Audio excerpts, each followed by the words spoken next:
चाहिए भाई, क्या जवाब दोगे? कोशिश करिए। देखिए, हर इंसान के लाइफ में कुछ ऐसी चीजें होती हैं कि जहां उस प्रैक्टिस से निकल नहीं पाते हैं, लेकिन एक पेशेंट को तो देख सकते हैं ना, दो को तो देख सकते हैं ना, कोशिश तो करिए। So called local melody, acute manifestation of latent मियाजम, इधर नियम काम नहीं करता, लेकिन हाँ क्या फॉलो करना है? एफोरिज्म्स वाइज आपको फॉलो करना है, ठीक है? गो अहेड, नेक्स्ट। सो इंपॉर्टेंट यह है कि ऑर्गेन को समझा जाए, और कैसे समझा जाए? एप्लाइड ऑर्गेन के फॉर्म में। और ये अप्लाइड है, ये थ्योरी नहीं है। कुछ भी हो जाए आपको ये भरोसा रखना है कि ये थ्योरी नहीं है, ये एक एक एफोरिज्म प्रैक्टिकल है। मजेदार साहब क्या कहते हैं कि material Medica is a horse. अगर मटेरियल मेडिका घोड़ा है ना, घोड़ा ताकतवर होता है कि नहीं होता है?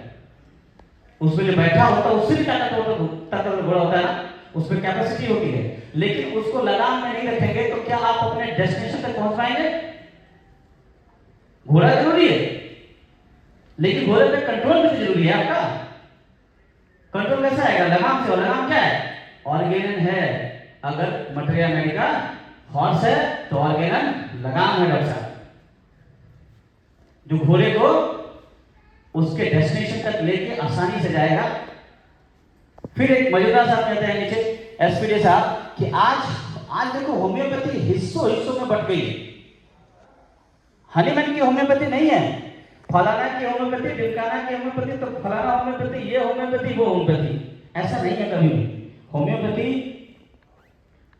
हनीमैन की है, और उसको समझना है तो हनीमैन को समझना पड़ेगा, नहीं तो वही कहानी होगी कि 5 अंधे होम्योपैथी को, हाथी को पकड़ के बता रहे हैं कि हाथी क्या है, तो कोई भी सही से बता पाएगा डॉक्टर साहब हाथी क्या है?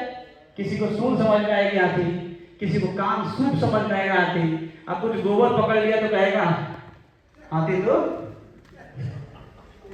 समझ रहे ना हम लोग? बंद किया हम लोग, हमारे लिए होम्योपैथी जैसी हो गई, इनका फॉलोअर उनका फॉलोअर, कोई हनीमैन को फॉलो करने वाला नहीं। Go ahead. सो ये स्लाइड बहुत अच्छी है, इस स्लाइड की अंडरस्टैंडिंग को समझिए। होम्योपैथी क्या है? अगर आपको समझना है होम्योपैथी तो आपको क्या समझना पड़ेगा? एमबीबीएस एमडी की अंडरस्टैंडिंग के बाद ही होम्योपैथी आएगी। 12वीं पास करके हनीमैन ने होम्योपैथी दे दी थी क्या? हनीमैन के एक एक शब्द आफ्टर डूइंग एमबीबीएस एमडी, वो भी 12 साल का फील्ड प्रैक्टिस डॉक्टर साहब, उस अंडरस्टैंडिंग के साथ 12 साल प्रैक्टिस करी, और जब फेल हुए तो उस फेल की अंडरस्टैंडिंग के बाद होम्योपैथी आई, और आज आपको 12वीं क्लास मिल जाती है, 12 पास करके। फिर लगता है ये तो फर्जी है, क्योंकि आप नहीं समझ पाते। जैसे एग्जांपल देके बोलते हैं, आप लोगों ने पर्जीपाल का नाम सुना है? पर्जीपाल, कोई सुना है पर्जीपाल का नाम? नहीं सुना है ना आप लोग, तो आपके लिए उसका कोई वजूद नहीं है, लेकिन पर्जीपाल गाजीपुर में मेरा गांव है,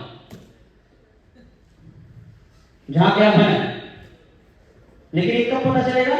जब आपको उसका नॉलेज होगा, उसकी अंडरस्टैंडिंग होगी। वैसे हनीमैन सिम्टम बोले थे, आप वही पढ़ लिए कुछ काम नहीं करता है, उसके लिए आपको एमबीबीएस एमडी का नॉलेज होना पड़ेगा, तब जाके कहीं टाइफाइड के सिम्टम्स में और होम्योपैथी के सिम्टम्स से आप फर्क निकाल पाओगे। उसके लिए आपको ये समझना ही पड़ेगा। गो अहेड, फोकस रखिएगा आप लोग, फोकस मिस मत होने दीजिएगा। एक जिंदगी में होता है, कोई आएगा ये लेके तो उधर फोकस, कोई आएगा तो वो लेके उधर फोकस। फोकस आपकी साइंस है, आपकी होम्योपैथी है। कुछ भी हो जाए, अर्जुन की तरह आपकी कहीं करानी चाहिए, क्योंकि यही पेशेंट के साथ करते हैं हम। ये वाला से वहां जाएंगे, ये वाला से वहां जाएंगे, अच्छा ये वाला देंगे, फोकस खत्म, पेशेंट फोकस होता ही नहीं है। समझ में?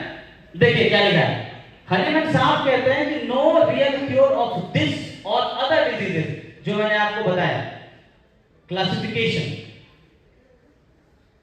Can take place without a strict particular treatment. भाई साहब हमारा ट्रीटमेंट जो है वो 1-on-1 है, इंडिविजुअल टू इंडिविजुअल, स्ट्रिक्ट है। अगर हम अरुण जी को देख रहे हैं तो अरुण जी ही हमारे स्ट्रिक्ट पर्टिकुलर है, अरुण जी को जो चाहिए, क्षमा दो इनको, अगर चीनी पसंद है, मुझे नहीं पसंद है, 10 लोगों को चीनी नहीं पसंद है, कोई बात नहीं, अगर इनको पसंद है तो इनके लिए वो इंपॉर्टेंट है। इसमें स्ट्रिक्ट पर्टिकुलर ट्रीटमेंट होना चाहिए, और उसे क्या कहते हैं हम, individualisation of each case of disease. Her case में अगर आप सबको एक जैसी दवाई देंगे तो वो इंसान का कोई मतलब है? जो आप देते हैं, जो हो रहा है, फिर होम्योपैथी कैसे हो?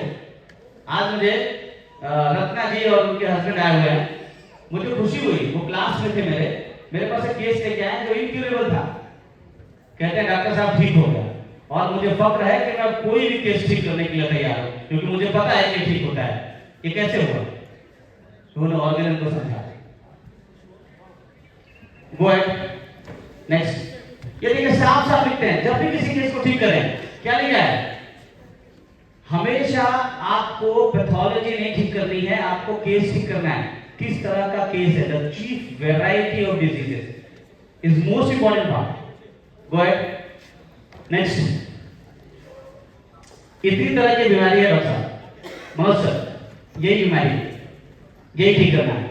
ना डायरिया ठीक करना है सर, ना स्टोन ठीक करना है, ना स्किन डिजीज ठीक करनी है। क्या ठीक करना है? अगर आप होम्योपैथिक डॉक्टर हैं तो केवल ये ठीक करना है, और इसी के हिसाब से हमारी प्रैक्टिस है, ना कि डायरिया, डिसेंट्री, पेटेंट। इसके हिसाब से प्रैक्टिस है ही नहीं हमारी। इसके हिसाब से अगर कोई दवाई बना रहा है तो ले लो, लेकिन दवाई जिंदगी में बना ही नहीं पाएगा इसके हिसाब से, क्योंकि इसमें तो कॉन्सेप्ट लगता है, फॉर्मूला नहीं चलता है। क्या है? यही 5 आप लोग देख लो, देखना आप लोगों ने अगर कल कोई मरीज देखा होगा तो या तो आपने अक्यूट देखा होगा, इंडिस्पोजिशन देखा होगा। अब इंडिस्पोजिशन ठीक कैसे करेंगे? 150 में जाओ, साफ लिखा है कैसे ठीक करना, इजी वे में लिखा है। आजकल तो चैट जीपीटी डालो, उठा के भोजपुरी में समझाओ, बोलेगा हाँ भाई यार देखो इंडिस्पोजिशन का एक में दवाई लिखे देंगे, खाली मरीज के ठीक ठाक करके खाने पानी दे दो, भोजपुरी में समझाएगा आपको। मैथिली में बोल दो, तेलुगु में बोल दो, बता देगा क्या करना है। आसान है होम्योपैथी आज। ये जो दिमाग में बिठा के ना ऑर्गेन टफ है ही नहीं टफ, बहुत इजी साइंस है। ऑर्गेन जब फीलिंग को मास्टर में, और किसी की फीलिंग को समझना है तो दिल लगाना पड़ेगा ना। बिना दिल लगाए फीलिंग समझ में आएगा डॉक्टर साहब? और दिल कैसे लगेगा? जब तक आप उसको समझेंगे नहीं, आपको वो समझ में ही नहीं आएगा। अक्यूट देखिए कितने एफर्ट्स लिखे हैं, क्रॉनिक कितने एफर्ट्स लिखे हैं। इधर लिखा है एसेंस, कैसे मियास्मेटिक डिजीज ठीक करना है, कैसे क्रॉनिक डिजीज ठीक करना है, zero chronic, one sided, mental, सब कुछ इधर है, यही ठीक करना है। इसके अलावा एक होम्योपैथिक डॉक्टर को कुछ ठीक नहीं करना होता है, ना कैंसर, ना डायबिटीज, ना पीसीओडी, ना स्किन, ना स्टोन, ना डायरिया। ठीक है डॉक्टर साहब? ये ठीक कर रहा हूं। डायरिया में भी क्या था? डायरिया को भी क्लासिफाई कर सकते हो, one sided diarrhoea. What is one sided diarrhoea? Doctor साहब हमेशा है, कोई दिक्कत नहीं, कोई कमजोरी नहीं है, जब जाते हैं हमको लूज मोशन होता है, it's a one sided disease. How to treat? Go and refer एफर्जम 172 to 209। Go ahead next. देखो ध्यान से, ये सारे एफर्जम ना लिख के दिल पे टैटू बना के जाओ, इसके थ्रू जाना है क्या? If the physician clearly perceive what is to be cured in disease, यहां से कहानी शुरू होती है। कैंसर का पेशेंट है, उसमें क्या ठीक करना है? डायबिटीज का पेशेंट है, उसमें क्या ठीक करना है? आपको कैंसर नहीं ठीक करना, आपको डायबिटीज ठीक नहीं करना, उसमें क्या ठीक करना है? क्योंकि कैंट का एक बहुत अच्छा लाइन है, यहां भूल गया मैं डालना। कैंट कहता है कि अगर आपको आपके पेशेंट में कुछ समझ में नहीं आ रहा है, उसे एलोपैथिक डॉक्टर के पास भेजिए और उससे पूछिए भाई तेरे हिसाब से क्या अनकॉमन है जो बीमारी में फिट नहीं बैठता है? बोलेगा बेंडिंग डबल। अच्छा ठीक है, कोलोसिस ले डायरिया, पेशेंट ठीक हो जाएगा। अस्थमा है, भेजिए उसके पास, वो बोलेगा 2 बजे ही होता है डॉक्टर साहब, ओए ये कोई 2 बजे होता है हमारे को रेलवे से, आपके लिए कालिकार है। लेकिन ये कब आएगा? जब आप पैथोलॉजी समझेंगे। गो अहेड, देखिए ध्यान से, बीमारी है क्या? एक एक लाइन पढ़िएगा, समझिएगा। बीमारी कैंसर नहीं है, बीमारी डायबिटीज नहीं है, बीमारी क्या है? पहले तो इंसान क्या है समझिए। व्हेन अ पर्सन, तो मास्टर ने हनीमैन ने पर्सन को डिवाइड किया, कहा पर्सन क्या होता है? एक इंसान क्या है? स्पिरिचुअल है, कर्पोरियल, ऑर्गेनिज्म। मतलब स्पिरिचुअल का मतलब डायनेमिक, फिजिकल ऑर्गेनिज्म, हम स्पिरिचुअल भी हैं, हम कर्पोरियल भी हैं, मतलब हमारे में डायमेंसिटी, आत्मा और शरीर का मिश्रण कौन है? इंसान है। तो जब इंसान बीमार होगा तो जैसे शरीर बीमार होती है, इक्वली उसकी आत्मा भी तो बीमार होगी। और आत्मा को ठीक करने का एक ही साइंस है, वो है होम्योपैथी, और कोई साइंस नहीं। गो अहेड, ये देखिए, इसको समझिए क्या बोलते हैं, it is morbidly affected vital energy alone. देखिए कह रहे हैं अलोन पे ध्यान दीजिएगा, कहते हैं कि हमारा आत्मा दूषित होता है।